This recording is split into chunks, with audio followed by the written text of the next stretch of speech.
जो फनकार चला जाता है तो बहुत सारिया वड्डियां गल्लां कीतियां जांदियां ने। मैं बहुत असीं रोज़ देखते हैं, पर उस परिवार लिए सोचना बड़ा जरूरी है। ये मैं गल इस करके की क्योंकि कलाकार भाईचारा बैठा हुआ है।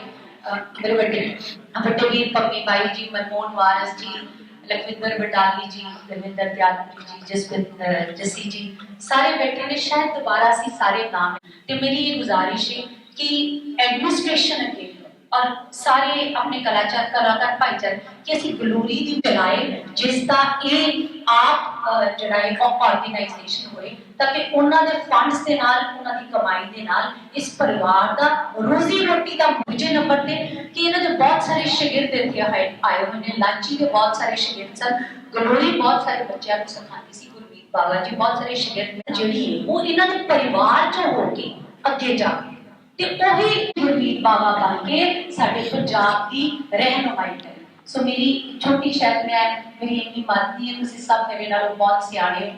दूसरी गल रही पंजाब कमी, जो मैं पंजाब की चेयरपर्सन सी मैं गल कीती सी साडियां पेंशनां दी, मैं गल कीती सी साडी हैल्थ इंश्योरेंस दी।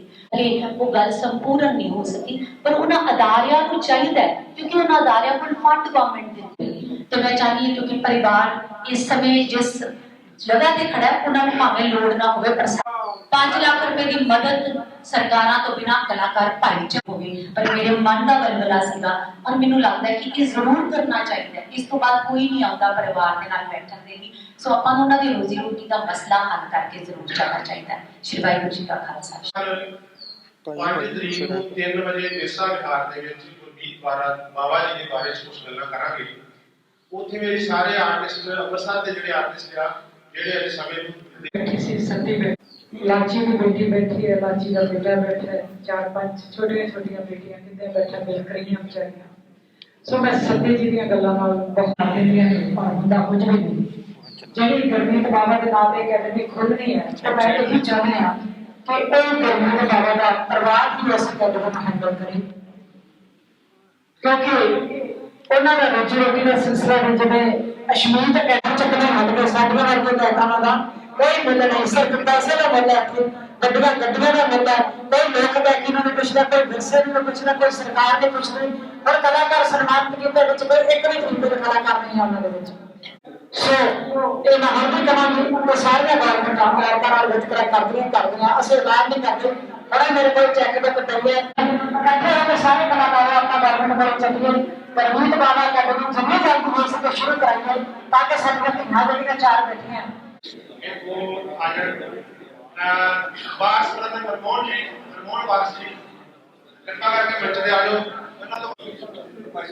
लोक गायकी की मां साडे माता जी श्रीमती गुरमीत बाबा जी दुनियावी तौर पे सानू छड़ के चले गए।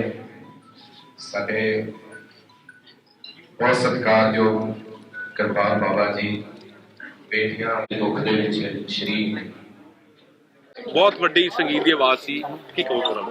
हाँ जी, लोक गायकी की माता कह सकदा मैं उन्होंने जिन्हों ने पंजाबी फोक नूं संभालिया। क्योंकि जिहड़ी पुरातन गायकी आ, जिहड़ी गायकी साडियां दादियां साडियां नानियां उन्हां दियां दादियां नानियां गाउंदियां सी, उन्हां नूं इह स्टेज ते अगे लैके आए आ। क्योंकि इन्हां दे समकाली बहुत कुछ चलदा सी। जिहड़ी दुगाना गायकी सीगी ओह 2 अर्थी चलदी सीगी, उदों वीडियो नहीं हुंदे सी पर अश्लीलता उदों भी बथेरी सीगी, 2 अर्थी गायकी चलदी सी। पर इन्हां ने कदरां कीमतां कायम रखदे होए जिहड़ा अपना पंजाब दा फोक वा उहनूं अगे लिआंदा।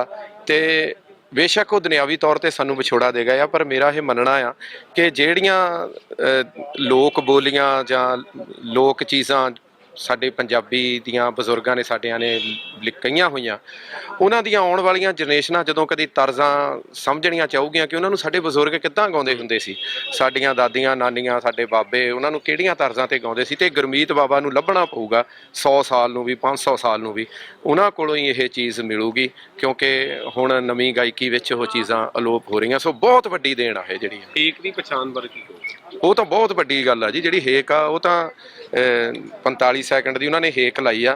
मैं उस चीज़ ते बहुत मुतासर हाँ उन्होंने तो, पर वो तो वड्डी गल उन्हों दी ओह आ जिहड़ी उन्होंने ਲੋਕ ਗਾਇਕੀ ਦੀਆਂ ਜਿਹੜੀਆਂ ਪੁਰਾਤਨ ਤਰਜ਼ਾਂ ਉਹਨਾਂ ਨੂੰ ਜਿਉਂਦੇ ਕਰ ਦਿੱਤਾ। ਕਿਉਂਕਿ ਜਦੋਂ ਬਜ਼ੁਰਗ ਗਾਉਂਦੇ ਸੀ ਉਦੋਂ ਡਿਜੀਟਲ ਕੋਈ ਚੀਜ਼ ਨਹੀਂ ਸੀ ਜਿਹਦੇ ਨਾਲ ਰਿਕਾਰਡਿੰਗ ਹੁੰਦੀ ਸੀਗੀ, ਪਰ ਹੁਣ ਉਹ ਰਿਕਾਰਡਡ ਹੋ ਗਈਆਂ, ਇਸ ਕਰਕੇ ਉਹ ਸਦਾ ਲਈ ਸਾਂਭੀਆਂ ਗਈਆਂ। ਮੇਰੇ ਕੁਛ ਵਕਤ ਐਸਾ ਇੱਦਾਂ ਦੇ ਹੁੰਦੇ, ਸਮੇਂ ਇੱਦਾਂ ਦੇ ਹੁੰਦੇ ਜਦੋਂ ਕਿ ਤੁਹਾਡੇ ਅਲਫਾਜ਼ ਪਾਉਣੇ ਪੈ ਜਾਂਦੇ ਆ, ਦਿਮਾਗ ਸੁੰਨ ਹੋ ਜਾਂਦਾ।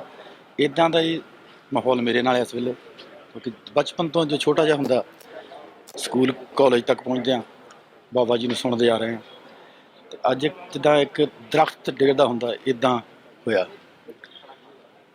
ਵਾਹਿਗੁਰੂ ਕਰੇ ਉਹਨਾਂ ਨੂੰ ਆਪਣੇ ਚਰਨ ਨਿਵਾਸ ਦੇਵੇ। ਅਤੇ ਮੈਨੂੰ ਇੱਕ ਪਾਕਿਸਤਾਨ ਦੇ ਇੱਕ ਸ਼ਾਇਰ ਦੀਆਂ ਲਾਈਨਾਂ ਯਾਦ ਆ ਰਹੀਆਂ ਕਿ ਜਿਨ੍ਹਾਂ ਘਰਾਂ ਵਿੱਚ ਮਾਂ ਨਹੀਂ ਹੁੰਦੀ ਉਹਨਾਂ ਦੇ ਵਿਹੜੇ ਛਾਂ ਨਹੀਂ ਹੁੰਦੀ, ਬੱਚੇ ਭਾਵੇਂ ਜਾਨ ਵੀ ਮੰਗਣ ਪਰ ਮਾਵਾਂ ਕੋਲੋਂ ਨਾ ਨਹੀਂ ਹੁੰਦੀ। ਇਹ ਉਹ ਮਾਂ ਸੀ ਜਿਹੜੀ ਮਾਂ ਨੇ ਹਰ ਬੱਚੇ ਨੂੰ, ਹਰ ਗਾਇਕ ਨੂੰ ਬਹੁਤ ਪਿਆਰ ਨਾਲ, ਬਹੁਤ ਸਤਿਕਾਰ ਨਾਲ ਨਵਾਜਿਆ।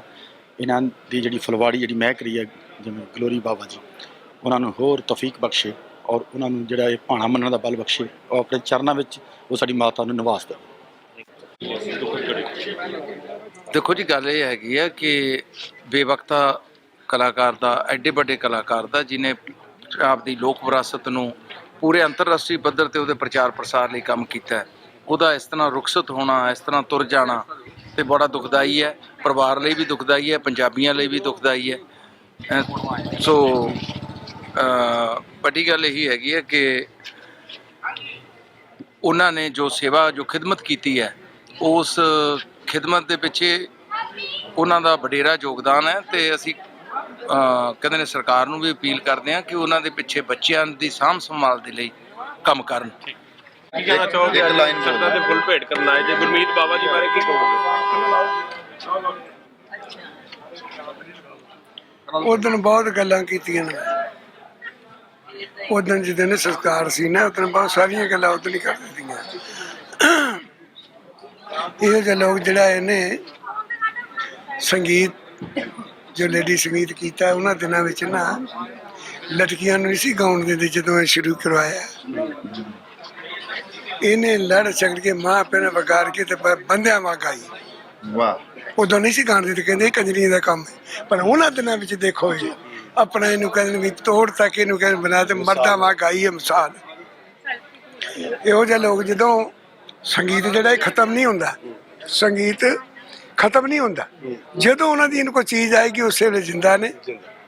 ਉਹ ਲੋਕ ਨਹੀਂ ਜਿਹੜੇ ਅਮਰ ਹੋ ਜਾਣ, ਮਰਦੇ ਨਹੀਂ। ਵਾਹ!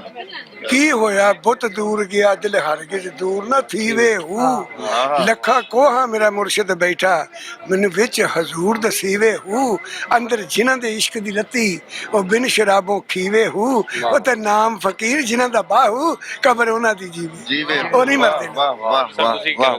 ਮਸਤੀ ਦੇ ਪੈਰ ਥੱਲੇ ਸਾਰੇ ਸਭ ਕੁਝ। ਕਹਿਣਾ ਚਾਹੋਗੇ ਜੀ ਅੱਜ? ਦੇਖੋ ਜੀ, ਬਹੁਤ ਵੱਡਾ ਘਾਟਾ ਹੈ ਇਹ। ਇੱਕ ਪੰਜਾਬੀ ਫੋਕ ਦੀ ਮਾਂ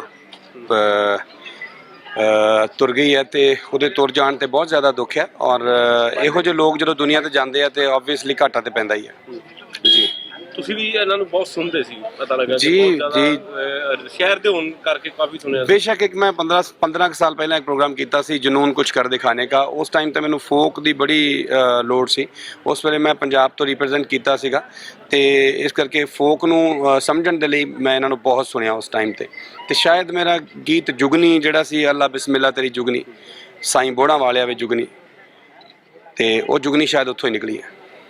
ਯਾਦ ਰਹੇਗੀ ਜੀ, ਹਮੇਸ਼ਾ ਯਾਦ ਰਹੇਗੀ। ਬੜਾ ਵੱਡਾ ਘਾਟਾ ਪੰਜਾਬ ਨੂੰ ਪੈ ਭਾਜੀ, ਐਸੇ ਜਿਹੜੀਆਂ ਰੂਹਾਂ ਨੇ, ਐਸੇ ਜਿਹੜੇ ਲੋਕ ਨੇ ਨਾ, ਉਹ ਐਕਚੁਅਲੀ ਜਗਤ ਤੇ ਸਿਲੇਬਸ ਦੇ ਲੋਕ ਹੁੰਦੇ, ਜਿਹੜੇ ਬੱਚਿਆਂ ਦੇ ਸਿਲੇਬਸ 'ਚ ਲੱਗਣੇ ਚਾਹੀਦੇ। ਬੱਚਿਆਂ ਨੂੰ ਦੱਸਣਾ ਚਾਹੀਦਾ ਕਿ ਇਹ ਲੋਕ ਕੌਣ ਸੀ, ਇਹਨਾਂ ਦਾ ਜੀਵਨ ਕਿੱਦਾਂ ਦਾ ਸੀ, ਇਹਨਾਂ ਨੇ ਕਿੱਦਾਂ ਕੰਪਰੋਮਾਈਜ਼ ਨਹੀਂ ਕੀਤਾ, ਇਹਨਾਂ ਨੇ ਸਮਝੌਤਾ ਨਹੀਂ ਕੀਤਾ, ਫਿਰ ਵੀ ਆਪਣੇ ਕਲਚਰ ਵਾਸਤੇ। ਜਿਵੇਂ ਆਪਾਂ ਪਾਲਿਸੀਜ਼ ਬਣਾਉਂਦੇ ਹਾਂ ਨਾ ਕਿ ਇੱਕ ਬਿਲਡਿੰਗ ਬਣਾਉਣੀ ਹੈ, ਇੱਕ ਕਨਾਲ ਦੇ ਵਿੱਚ ਕਿੰਨੀ ਬਣਨੀ ਚਾਹੀਦੀ ਹੈ, ਉੱਦਾਂ ਹੀ ਇਹੋ ਜਿਹੇ ਲੋਕਾਂ ਵਾਸਤੇ ਪਾਲਿਸੀ ਬਣਨੀ ਚਾਹੀਦੀ ਹੈ ਕਿ ਕਿੰਨਾ ਸੰਗੀਤ ਜਿਹੜਾ ਪੌਪ ਆਉਣਾ ਚਾਹੀਦਾ ਤੇ ਕਿੰਨਾ ਸੰਗੀਤ ਜਿਹੜਾ ਇਹ ਰਹਿਣਾ ਚਾਹੀਦਾ, ਕਿੰਨੀ ਜਗ੍ਹਾ ਜਿਹੜੀ ਖਾਲੀ ਰਹਿਣੀ ਚਾਹੀਦੀ ਹੈ ਇਹਨਾਂ ਲੋਕਾਂ ਵਾਸਤੇ, ਤਾਂ ਜੋ ਕਲਚਰ ਬਚਿਆ ਰਹੇ। ਇਹ ਗੌਰਮੈਂਟਾਂ ਨੂੰ ਸੋਚਣਾ ਚਾਹੀਦਾ। ਗੁਰਮੀਤ ਬਾਵਾ ਤੇ ਲੋਕ ਗਾਇਕੀ ਦੀ ਮਾਂ ਸੀਗੀ, ਰਹੇਗੀ ਸਾਡੇ ਨਾਲ, ਕਿਉਂਕਿ ਉਹਦੇ ਗੀਤ ਸਾਡੇ ਕੋਲ ਨੇ, ਉਹਦੇ ਸੁਹਾਗ ਸਾਡੇ ਕੋਲ ਨੇ, ਉਹਦੀ ਜੁਗਨੀ ਸਾਡੇ ਕੋਲ ਹੈ, ਮਿਰਜ਼ਾ ਸਾਡੇ ਕੋਲ ਹੈ, ਉਹਦੀਆਂ ਘੋੜੀਆਂ ਸਾਡੇ ਕੋਲ ਨੇ। ਬਟ ਜਿਹੜੇ ਹੋਰ ਲੋਕ ਰਹਿ ਗਏ ਨੇ, ਮੈਂ ਥੋੜਾ ਜਿਹਾ ਮੋਡਰਨੇਟ ਹੋ ਕੇ ਗੱਲ ਕਰਾਂਗਾ ਕਿ ਉਹਨਾਂ ਨੂੰ ਸੰਭਾਲਣਾ ਚਾਹੀਦਾ ਤਾਂ ਜੋ ਉਹ ਲੋਕ ਜਦੋਂ ਜਾਣ ਤੇ ਉਹ ਦੁਖੀ ਨਾ ਜਾਣ। ਗੁਰਮੀਤ ਬਾਵਾ ਵਰਗੇ ਲੋਕ ਜਿਹੜੇ ਆ, ਉਹ ਵੀ ਉਹਨਾਂ ਨੇ ਬਹੁਤ ਮਿਹਨਤ ਕੀਤੀ, ਬਹੁਤ ਵੱਡੇ ਸਟਾਰ ਵੀ ਸੀਗੇ। ਐਸਾ ਨਹੀਂ ਹੈ ਕਿ ਉਹ ਬਹੁਤ ਗਰੀਬੀ ਦੀ ਹਾਲਤ ਵਿੱਚ ਗਏ ਆ, ਪਰ ਫਿਰ ਵੀ ਜਿਹੜੇ ਹੋਰ ਲੋਕ ਨੇ ਜਿਹੜੇ ਇਹੋ ਜਿਹਾ ਕੰਮ ਕਰ ਰਹੇ ਆ, ਉਹਨਾਂ ਨੂੰ ਸੰਭਾਲਣਾ ਬਹੁਤ ਜ਼ਰੂਰੀ ਹੈ। ਗੁਰਮੀਤ ਬਾਵਾ ਜੀ ਨੂੰ ਬਹੁਤ ਬਹੁਤ ਸਲਾਮ। ਲੋਕ ਗਾਇਕੀ ਕਿਤੇ ਨਾ ਕਿਤੇ ਰੂਹਾਂ 'ਚ ਵਸੀ ਹੈ, ਜਿਹੜੇ ਪੁਰਾਣੇ ਕਲਾਕਾਰ ਨੇ, ਪਰ ਅੱਜ ਲੋਕ ਗਾਇਕੀ ਖਤਮ ਹੁੰਦੀ ਜਾ ਰਹੀ ਹੈ, ਲੱਚਰ ਗਾਣੇ ਗਾਹ ਆਉਂਦੇ ਜਾ ਰਹੇ ਨੇ। 17 ਤਰੀਕ ਨੂੰ ਮੈਂ ਇਹਨਾਂ ਦੇ ਬੇਟੇ ਦੀ ਸ਼ਾਦੀ ਤੇ ਗਾਇਆ ਸੀ, ਰੂਬੀ ਭਾਜੀ ਦੇ, ਤੇ ਤੁਹਾਨੂੰ ਯਾਦ ਹੋਏਗਾ ਕਿ ਮੈਂ ਉਹਨਾਂ ਦਾ ਨਾਮ ਲੈ ਕੇ ਜੁਗਨੀ, ਮੈਂ ਕਿਹਾ ਜੀ ਅੰਮ੍ਰਿਤਸਰ ਪਹਿਲਾਂ ਦੇ ਸ਼ਹਿਰ ਹੈਗਾ ਬਾਬੇ ਗੁਰੂ ਰਾਮਦਾਸ ਮਹਾਰਾਜ ਜੀ ਦਾ। ਉਸ ਤੋਂ ਬਾਅਦ ਜਿਹੜੇ ਲੋਕ ਇੱਥੇ ਵਸੇ ਨੇ ਆ ਕੇ, ਉਹਨਾਂ ਵਿੱਚੋਂ ਗੁਰਮੀਤ ਬਾਵਾ ਉਹ ਨੇ ਜਿਨ੍ਹਾਂ ਨੇ ਜੁਗਨੀ ਦੀ ਉਪਜ ਕੀਤੀ, ਜੁਗਨੀ ਨੂੰ ਕ੍ਰੀਏਟ ਕੀਤਾ, ਜੁਗਨੀ ਨੂੰ ਲੋਕਾਂ ਦੇ ਵਿੱਚ ਪਹੁੰਚਾਇਆ, ਤੇ ਉਸੇ ਦਿਨ ਹੀ ਅਸੀਂ ਯਾਦ ਕਰ ਰਹੇ ਸੀ। ਫਿਰ ਮੈਂ 2 ਦਿਨ ਇਹ ਵੀ ਯਾਦ ਕਰਦਾ ਰਿਹਾ ਕਿ ਡਿੱਗ ਪਈ ਨੀ ਗੋਰੀ ਸ਼ੀਸ਼ ਮਹਿਲ ਚੋਂ, ਤੇ ਮੈਂ ਸੋਚਿਆ ਯਾਰ, ਮੈਂ ਵੀਰੇ ਨੂੰ ਕਿਹਾ, ਮੈਂ ਕਿਹਾ ਯਾਰ ਅਸੀਂ ਉਹ ਗਾਇਆ ਨਹੀਂ। ਕਹਿੰਦਾ ਹਾਂ ਯਾਰ ਮਾਹੌਲ ਦੂਸਰਾ ਬਣ ਰਿਹਾ ਸੀਗਾ। ਤੇ 3-4 ਦਿਨ ਬਾਅਦ ਮੈਨੂੰ ਇਹ ਵਾਲੀ ਖਬਰ ਮਿਲੀ, ਬਹੁਤ ਦੁੱਖ ਹੋਇਆ ਬਹੁਤ। ਪਰ ਫਿਰ ਵੀ ਗਲੋਰੀ ਜਿੱਦਾਂ ਹੁਣ ਕੰਮ ਕਰ ਰਹੀ ਹੈ, ਲਾਚੀ ਤੇ ਚਲੋ ਸਾਡੇ ਵਿੱਚ ਨਹੀਂ ਹੈਗੀ, ਗਲੋਰੀ ਕੰਮ ਕਰ ਰਹੀ ਹੈ, ਹੋਰ ਜਿਹੜੇ ਲੋਕ ਗੀਤਾਂ ਦੇ ਉੱਪਰ ਕੰਮ ਕਰ ਰਹੇ ਨੇ, ਲੋਕ ਗਾਇਕੀ ਦੇ ਉੱਪਰ ਕੰਮ ਕਰ ਰਹੇ ਨੇ, ਉਹਨਾਂ ਨੂੰ ਸੰਭਾਲੋ ਤਾਂ ਜੋ ਸਾਡੇ ਬੱਚਿਆਂ ਨੂੰ ਪਤਾ ਲੱਗੇ ਕਿ ਅਸੀਂ ਕਿੱਧਰੋਂ ਆਏ ਹਾਂ। ਪੂਰੀ ਦੁਨੀਆ ਦੇ ਵਿੱਚ ਜੇ ਗੱਲ ਕਰੀਏ ਤਾਂ ਪੰਜਾਬੀ ਵਿਰਸਾ ਜਿਹੜਾ ਵਾ ਬਚਾਇਆ ਵਾ ਗੁਰਮੀਤ ਬਾਵਾ ਨੇ। ਅੱਜ ਸਰਕਾਰਾਂ ਵੱਲੋਂ ਕੁਝ ਖਾਸ ਨਹੀਂ ਕੀਤਾ।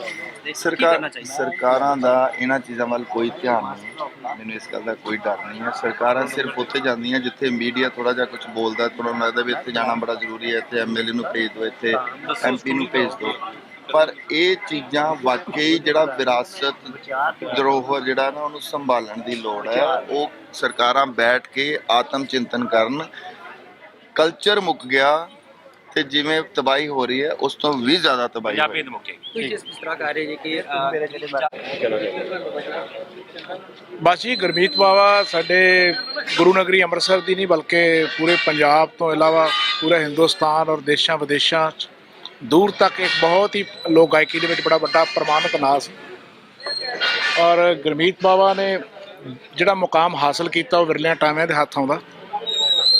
ਲਗਾਤਾਰ 52 ਸਾਲ ਉਹਨਾਂ ਨੇ ਲੋਕ ਗਾਇਕੀ ਦੀ ਸੇਵਾ ਕੀਤੀ ਹੈ ਔਰ ਸਾਨੂੰ ਇਹ ਮਾਣ ਸੀਗਾ ਕਿ ਉਹ ਸਾਡੇ ਹੋਮ ਟਾਊਨ ਤੋਂ ਜਿਹੜੇ ਨੇ ਬਿਲੋਂਗ ਕਰਦੇ ਨੇ। ਅਕਸਰ ਉਹਨਾਂ ਦੇ ਨਾਲ ਮਿਲੀਦਾ ਗਿਲੀਦਾ ਸੀ। ਔਰ ਸਭ ਤੋਂ ਵੱਡੀ ਗੱਲ ਇਹ ਸੀ ਕਿ ਉਹਨਾਂ ਨੇ ਆਪਣੀ ਜਿਹੜੀ ਗਾਇਕੀ ਸੀ ਉਹਦੇ ਵਿੱਚ ਕਦੇ ਵੀ ਉਸ ਗਾਇਕੀ ਤੋਂ ਤਿਲਕਣ ਦੀ ਕੋਸ਼ਿਸ਼ ਨਹੀਂ ਕੀਤੀ ਕਿਸੇ ਦੂਜੇ ਪਾਸੇ, ਬਲਕਿ ਪੂਰੇ ਦਾ ਪੂਰਾ ਸਮਾਂ ਜਿਹੜਾ ਸੀ ਉਹ ਪੰਜਾਬੀ ਗਾਇਕੀ ਨੂੰ ਦਿੱਤਾ। ਔਰ ਸਾਫ਼ ਸੁਥਰੀ, ਵਿਲੱਖਣ ਔਰ ਪਰਿਵਾਰ ਵਿੱਚ ਬਹਿ ਕੇ ਸੁਣਨ ਵਾਲੀ ਜਿਹੜੀ ਗਾਇਕੀ ਸੀ ਉਹਦੇ ਰਾਹ ਚੱਲੇ। ਔਰ ਆਪਣੀਆਂ ਜਿਹੜੀਆਂ ਆਉਣ ਵਾਲੀਆਂ ਪੀੜ੍ਹੀਆਂ ਨੇ ਉਹਨਾਂ ਦੀਆਂ ਆਪਣੀਆਂ ਬੇਟੀਆਂ ਨੂੰ ਵੀ ਉਸੇ ਗਾਇਕੀ ਦੇ ਲੜ ਲਾਇਆ। ਔਰ ਬਹੁਤ ਹੀ ਪੁਰਖਲੂਸ, ਮੁਹੱਬਤੀ ਔਰ ਹਰ ਇੱਕ ਨੂੰ ਪਿਆਰ ਕਰਨ ਵਾਲੀ ਬੜੀ ਹੀ ਮਾਣਮੱਤੀ ਰੂਹ ਸੀ ਗੁਰਮੀਤ ਬਾਵਾ। ਨਿੱਜੀ ਤੌਰ ਤੇ ਤੁਸੀਂ ਅੰਮ੍ਰਿਤਸਰ ਤੋਂ ਕੀ ਕਹਿਣਾ ਚਾਹੋ, ਕਿੰਨਾ ਸੀਗਾ ਤੁਹਾਡਾ ਲੱਗਦਾ? ਬਹੁਤ ਅੱਛਾ ਜੀ, ਕਿਉਂਕਿ ਉਹਨਾਂ ਦੀ ਜਿਹੜੀ ਬੇਟੀ ਗਲੋਰੀ ਉਹ ਮੇਰੀ ਵਾਈਫ ਹੋਰਾਂ ਦੇ ਕਲਾਸ ਫੈਲੋ ਸੀ ਔਰ ਮੇਰਾ ਅਕਸਰ ਉਹਨਾਂ ਦੇ ਨਾਲ ਵਾਹ ਵਾਸਤਾ ਸੀਗਾ। ਔਰ ਮੈਨੂੰ ਯਾਦ ਹੈ ਕਿ ਜਦੋਂ ਪਹਿਲੀ ਵਾਰ ਅਸੀਂ ਆਪਣੇ ਪਿੰਡ ਦੇ ਵਿੱਚ, ਮੁਹੰਮਦ ਰਫੀ ਸਾਹਿਬ ਹੋਰਾਂ ਦਾ ਪਿੰਡ ਹੈ ਮੇਰਾ, ਹੋਟਲਾ ਸੁਲਤਾਨ ਸਿੰਘ, ਉੱਥੇ ਪਹਿਲਾਂ ਜਦੋਂ ਮੁਹੰਮਦ ਰਫੀ ਮੇਲਾ ਸੀ ਆਯੋਜਿਤ ਕੀਤਾ ਤੇ ਅਸੀਂ ਗੁਰਮੀਤ ਬਾਵਾ ਹੋਰਾਂ ਨੂੰ ਸਨਮਾਨ ਦੇਣ ਵਾਸਤੇ ਜਿਹੜਾ ਅਸੀਂ ਸੋਚਿਆ, ਅਸੀਂ ਉਹਨਾਂ ਨੂੰ ਗੁਜ਼ਾਰਿਸ਼ ਕੀਤੀ ਔਰ ਸਾਡੇ ਨਿੱਕੇ ਜਿਹੇ ਹੀ ਸੁਨੇਹੇ 'ਤੇ ਉਹ ਸਾਡੇ ਕੋਲ ਆਏ ਔਰ ਉਹਨਾਂ ਨੇ ਸਾਡਾ ਉਹ ਜਿਹੜਾ ਸਨਮਾਨ ਸੀ ਉਹਨੂੰ ਪ੍ਰਾਪਤ ਕਰਕੇ ਸਾਡੀ ਸੰਸਥਾ ਦੇ ਨਾਂ ਨੂੰ ਵੱਡਿਆਂ ਕੀਤਾ। ਇਹ ਸਾਡੇ ਲਈ ਬੜੀ ਮਾਣ ਵਾਲੀ ਗੱਲ ਸੀ। ਔਰ ਅਕਸਰ ਉਹਨਾਂ ਨੂੰ ਮਿਲਦੇ ਗਿਲਦੇ ਰਹੀਦਾ ਸੀ, ਸਾਡੇ ਕੋਲ ਸਾਡੇ ਘਰੇ ਵੀ ਆਉਂਦੇ ਸੀ, ਅਸੀਂ ਵੀ ਉਹਨਾਂ ਵੱਲ ਆਉਂਦੇ ਜਾਂਦੇ ਰਹਿੰਦੇ ਸੀ। ਔਰ ਅੱਜ ਸੱਚਮੁੱਚ ਹੀ ਮਤਲਬ ਜਿਹੜਾ ਕਿ ਬਹੁਤ ਵੱਡਾ ਖਲਾਅ ਪੈਦਾ ਹੋ ਗਿਆ ਉਹਨਾਂ ਦੇ ਜਾਣ ਤੋਂ ਬਾਅਦ। Thank you. ਸ਼ਿਰਕਤ ਕੀਤੀ ਔਰ ਤੁਸੀਂ ਇੱਕ ਆਵਾਜ਼ ਵੀ ਬੁਲੰਦ ਕੀਤੀ ਸੀ ਤੇ ਸਾਰੇ ਪਹੁੰਚੇ। ਮੈਂ ਬਹੁਤ ਧੰਨਵਾਦੀ ਹਾਂ ਵੀ ਕਲਾਕਾਰ ਭਾਈਚਾਰੇ 'ਚੋਂ ਦੇਖੋ ਬਹੁਤ ਵੱਡੀਆਂ ਹਸਤੀਆਂ ਸਾਰੇ, ਮਨਮੋਹਨ ਵਾਰਿਸ ਜੀ, ਜਸਪੀਰ ਜੱਸੀ ਜੀ, ਪੰਮੀ ਬਾਈ ਜੀ, ਵੱਡੇ ਵਡਾਲੀ ਸਾਹਿਬ, ਲਖਵਿੰਦਰ ਵਡਾਲੀ, ਹਰਜੀਤ ਹਰਮਨ ਉਹਨਾਂ ਦਾ ਵੀ ਫੋਨ ਆਇਆ, ਉਹ ਲੇਟ ਹੋ ਗਏ ਨੇ, ਥੋੜ੍ਹਾ ਜਿਹਾ ਰਾਹ 'ਚ ਨੇ। ਬਹੁਤ ਸਾਰੇ ਵਿਦੇਸ਼ਾਂ 'ਚੋਂ ਵੀ ਲੋਕਾਂ ਨੇ ਮੈਨੂੰ ਫੋਨ ਕੀਤੇ ਨੇ, ਬਲਵਿੰਦਰ ਬਾਜਵਾ ਜੀ ਪ੍ਰਮੋਟਰ ਨੇ। ਸੋ ਮੈਨੂੰ ਇਹ ਬੜੀ ਖੁਸ਼ੀ ਹੋਈ ਹੈ ਕਿ ਆਪਾਂ ਉਹਨਾਂ ਦੇ ਭੋਗ ਦੇ ਉੱਤੇ ਘੱਟੋ ਘੱਟ ਕਲਾਕਾਰ ਭਾਈਚਾਰੇ ਵੱਲੋਂ ਇੱਕ ਵੱਡੀ ਸ਼ਰਧਾਂਜਲੀ ਭੇਂਟ ਕੀਤੀ ਗਈ। ਨਾ ਸਿਰਫ ਸ਼ਰਧਾਂਜਲੀ ਬਲਕਿ ਮੇਰੀ ਕਹੀ ਹੋਈ ਗੱਲ 'ਤੇ ਫੁੱਲ ਚੜ੍ਹਾਏ ਨੇ ਕਿ ਆਪਾਂ ਇੱਕ 5 ਲੱਖ ਰੁਪਏ ਦੀ ਮਦਦ ਆਪਣੇ ਕਲਾਕਾਰ ਭਾਈਚਾਰੇ ਵੱਲੋਂ ਪਰਿਵਾਰ ਦੀ ਕਰਨੀ। ਔਰ ਉਸੇ ਵਕਤ ਹੀ ਸਾਰਿਆਂ ਨੇ ਮੇਰੀ ਗੱਲ ਦੀ ਹਾਂ ਵਿੱਚ ਹਾਂ ਮਿਲਾਈ ਹੈ ਅਤੇ ਮੈਨੂੰ ਉਸੇ ਟਾਈਮ ਕਿਹਾ ਵੀ ਗਲੋਰੀ ਨੂੰ ਬੁਲਾ ਕੇ ਵੀ ਅਸੀਂ ਦੱਸ ਦਿਓ ਸਾਨੂੰ ਕਿੱਥੇ ਭੇਜਣੇ ਪੈਸੇ। ਉਸੇ ਟਾਈਮ ਹੀ ਉਹਨਾਂ ਨੇ ਇਕੱਠੇ ਕਰ ਦਿੱਤੇ ਨੇ। ਬਹੁਤ ਧੰਨਵਾਦ ਉਹਦੇ ਲਈ ਸਾਰੇ ਕਲਾਕਾਰ ਭਾਈਚਾਰੇ ਦਾ ਔਰ ਸਾਰੇ ਲੋਕਾਂ ਦਾ ਜਿਨ੍ਹਾਂ ਨੇ ਅੱਜ ਸ਼ਾਮਿਲ ਹੋ ਕੇ ਇਸ ਪਰਿਵਾਰ ਦੀ ਮਤਲਬ ਦੁੱਖ ਦੇ ਵਿੱਚ ਖੜੇ ਹੋਏ ਨੇ। ਬਹੁਤ ਜੀ ਮਨ ਨੂੰ ਦੁੱਖ ਲੱਗਿਆ ਤੇ ਸੱਚਮੁੱਚ ਹੀ ਅੱਜ ਪੰਜਾਬੀ ਸੰਗੀਤ ਜੋ ਜਗਤ ਦੇ ਇੱਕ ਯੋਗਦਾਨ ਤੋਂ ਹੋ ਗਿਆ ਤੇ ਅਸਲੀ ਮਾਇਨੇ ਦੇ ਵਿੱਚ ਜਿਹੜੇ ਸਹੀ ਪਰਿਭਾਸ਼ਾ ਤੇ ਕਲਾਕਾਰ ਪੰਜਾਬੀ ਕਹਿੰਦੇ ਤਾਂ ਉਹ ਸ਼ਬਦਾਂ ਦੇ ਗੁਰਮੀਤ ਬਾਬਾ ਜੀ ਢੁਕਦੇ ਸੀ ਤੇ ਜਿਹਨੂੰ ਦਰਵੇਸ਼ ਕਲਾਕਾਰ ਕਹਾਂਗੇ ਕਿਉਂਕਿ ਅੱਜ ਦੇ ਕਲਾਕਾਰ ਤਾਂ ਅਸੀਂ ਪੈਸਿਆਂ ਪਿੱਛੇ ਭੱਜੇ ਫਿਰਦੇ ਆ ਪਰ ਉਹਨਾਂ ਨੇ ਪੈਸੇ ਦੀ ਪਰਵਾਹ ਕੀਤੇ ਬਿਨਾਂ ਲੋਕਾਂ ਦੀ ਸੇਵਾ ਕੀਤੀ ਹੈ, ਲੋਕਾਂ ਦਾ ਮਨੋਰੰਜਨ ਕੀਤਾ। ਸੋ ਇਹ ਘਾਟਾ ਪੂਰਾ ਹੋ ਹੀ ਨਹੀਂ ਸਕਦਾ ਕਿਉਂਕਿ ਆਉਣ ਵਾਲੀ ਜਨਰੇਸ਼ਨ ਦੇ ਵਿੱਚ ਵੀ ਕੋਈ ਇਹੋ ਜਿਹੇ ਕਲਾਕਾਰ ਮੈਨੂੰ ਆਸ ਨਹੀਂ ਵੀ ਆਉਣਗੇ। ਸਰ ਕਿਉਂਕਿ ਉਸ ਸਮੇਂ ਗਾਇਆ ਜਿਸ ਸਮੇਂ ਇੱਕ ਤਰ੍ਹਾਂ ਦਾ ਸੰਗੀਤ ਡੁੱਬਾ ਹੋਇਆ ਸੀ। ਬਿਲਕੁਲ ਜੀ, ਉਹ ਤਾਂ ਸ਼ੁਰੂ ਤੋਂ ਹੀ ਹੁਣ ਵੀ ਮੈਂ ਲਾਸਟ ਹੋਮਲਾ ਨੰਗਲ ਦੇ ਮੇਲੇ ਤੇ ਉਹਨਾਂ ਨੂੰ ਸੁਣਿਆ ਤਾਂ ਪੁਰਾਣੀਆਂ ਯਾਦਾਂ ਸੀ ਬਚਪਨ ਤੋਂ ਹੀ ਉਹਨਾਂ ਨੂੰ ਦੇਖ ਕੇ ਮਤਲਬ ਵੱਡੇ ਹੁੰਦੇ ਸਾਡੇ ਜੋ ਗਾਇਕੀ ਦੇ ਗੁਣ ਪੈਦਾ ਹੋਏ।